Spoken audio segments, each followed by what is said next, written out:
Salut les amis, c'est Kendar et on se retrouve aujourd'hui pour une vidéo Tesla.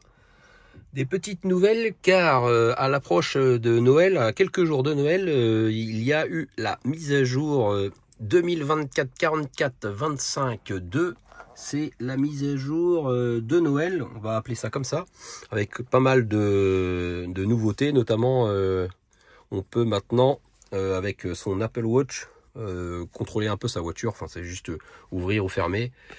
Sur la mienne, on va dire que vu que c'est un ancien modèle, j'ai pas énormément d'options, mais du coup il y a aussi eu des nouveautés concernant la Tesla en elle-même, et surtout une option que on attend depuis très longtemps, je dirais 10 ans. La mienne elle a 10 ans, et ça fait 10 ans que je me dis, enfin ça fait pas 10 ans parce que ça fait pas 10 ans que je l'ai, mais comment c'était possible qu'il n'y avait pas cette option. Et cette option, c'est qu'on peut maintenant définir une énergie à l'arrivée. Vous pouvez désormais définir un niveau de charge de la batterie lorsque vous arrivez à destination. Plus élevé si vous souhaitez davantage de charge, ou moins élevé si vous souhaitez arriver plus vite. Le planificateur de voyage ajustera votre itinéraire en conséquence, en ajoutant ou en modifiant les arrêts et les durées de charge recommandées. Définissez l'énergie à l'arrivée depuis la fenêtre des instructions de navigation de votre véhicule. Donc ça, c'était vraiment quelque chose qui était pourtant simple, je pense, à développer, mais qui a mis un moment à arriver, et c'est assez utile, notamment quand on part en vacances, quand on arrive, admettons, on part et on arrive dans un camping où il n'y a pas forcément de quoi recharger. Pour pouvoir après, une fois arrivé au camping, repartir, faire soit des balades ou soit rejoindre un superchargeur, on a besoin de tant de pourcentage à l'arrivée. Et la Tesla nous faisait souvent arriver avec entre un peu moins de 20%, quoi. On va dire des fois c'était 18, 15, 10, quoi. Et si on a envie d'arriver avec 80%, admettons, pour être tranquille, là maintenant on va pouvoir dire je veux arriver avec 80% au camping, et du coup elle va retarder la dernière charge pour charger à fond, ce qu'on faisait nous naturellement tout seul. Mais là au moins on va pouvoir définir je veux arriver là-bas avec tant de pourcentage, et ça c'est vraiment super sympa, surtout sur les anciens modèles comme moi qui n'ont pas non plus des autonomies de fou. C'est quand même bien d'arriver avec un peu plus de batterie. Qu'est-ce qu'il y a d'autre? Recherche sur le trajet.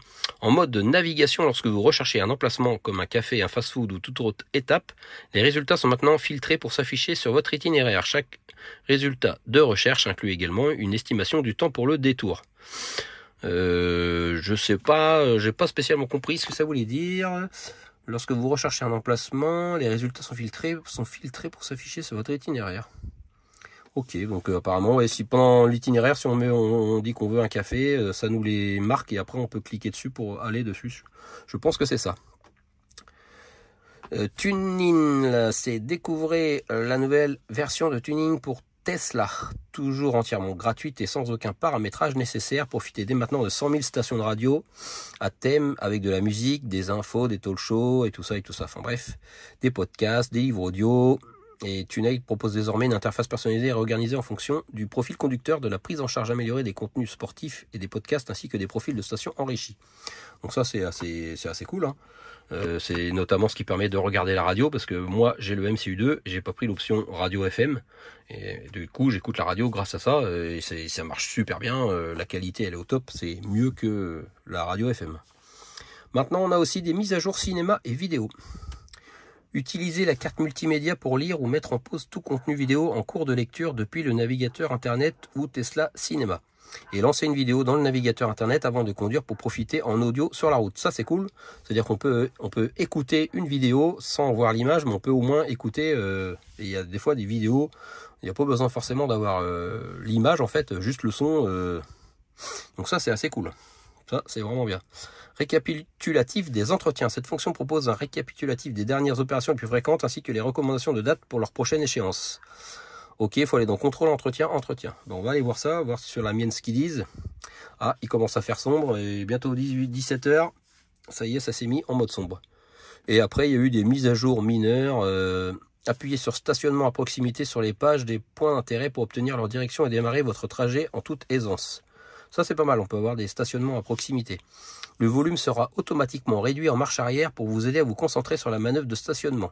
Puis, il sera rétabli lorsque vous changez de rapport.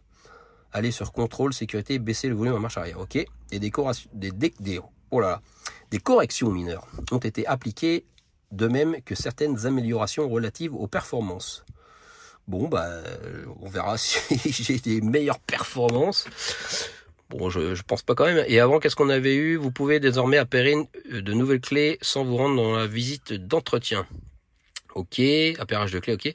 Des améliorations importantes relatives à la sécurité sont incluses et des corrections mineures ont été appliquées, de même que certaines améliorations relatives aux performances. Bon, ça, je pense que c'est une phrase typique qui mettent assez souvent. On a aussi les superchargeurs compatibles avec les remorques maintenant. On peut voir sur les superchargeurs cette icône-là. Quand on a une remorque, on sait qu'on a un emplacement prévu s'il n'est pas pris pour mettre une remorque. Et on avait aussi des mises à jour mineures, toujours les mêmes trucs. La navigation vocale est désormais disponible en tchèque. Bon, ça va pas m'intéresser. The Battle of Polytopia. Les sirènes sur la terre découvrent les cités perdues. Ah, apparemment, il y a un nouveau jeu. Ok. Voilà. Spotify version gratuite est disponible sans abonnement. Spotify Premium. Mais moi, j'ai Spotify Premium.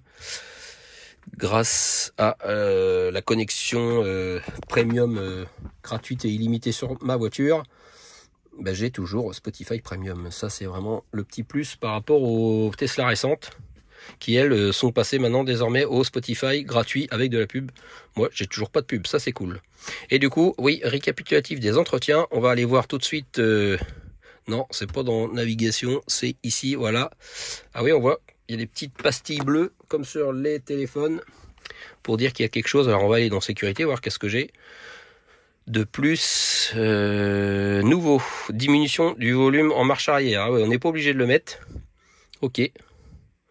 Bon, je vais pas le mettre moi parce que j'ai pas besoin d'être super concentré pour faire une marche arrière avec la caméra, avec les rétros, voilà. Il n'y a pas besoin. Et maintenant, en entretien, j'ai le mode entretien. On va cliquer dessus. Alors, récapitulatif des entretiens. Moi, j'ai 220 000. Rotation des pneus. Dernier entretien, 0 km. Et c'est en retard, c'est rouge parce que j'ai pas... oui, c'est vrai que moi, mes pneus, ça fait un moment que je les ai pas changés, surtout ceux à l'avant. Ceux à l'avant, c'est toujours les mêmes. Et ils ont du coup 70 000 km, mes pneus avant. Et quand je les ai achetés, ils étaient pas neufs en plus, quand j'ai acheté la voiture. Ok, remplacement du déshydratant de clim. Ça, ok, c'est fait. Je l'ai fait en 2023 et il faudra bientôt que je contrôle ça. Ah oui, d'accord, tous les 2 ans, il faut contrôler.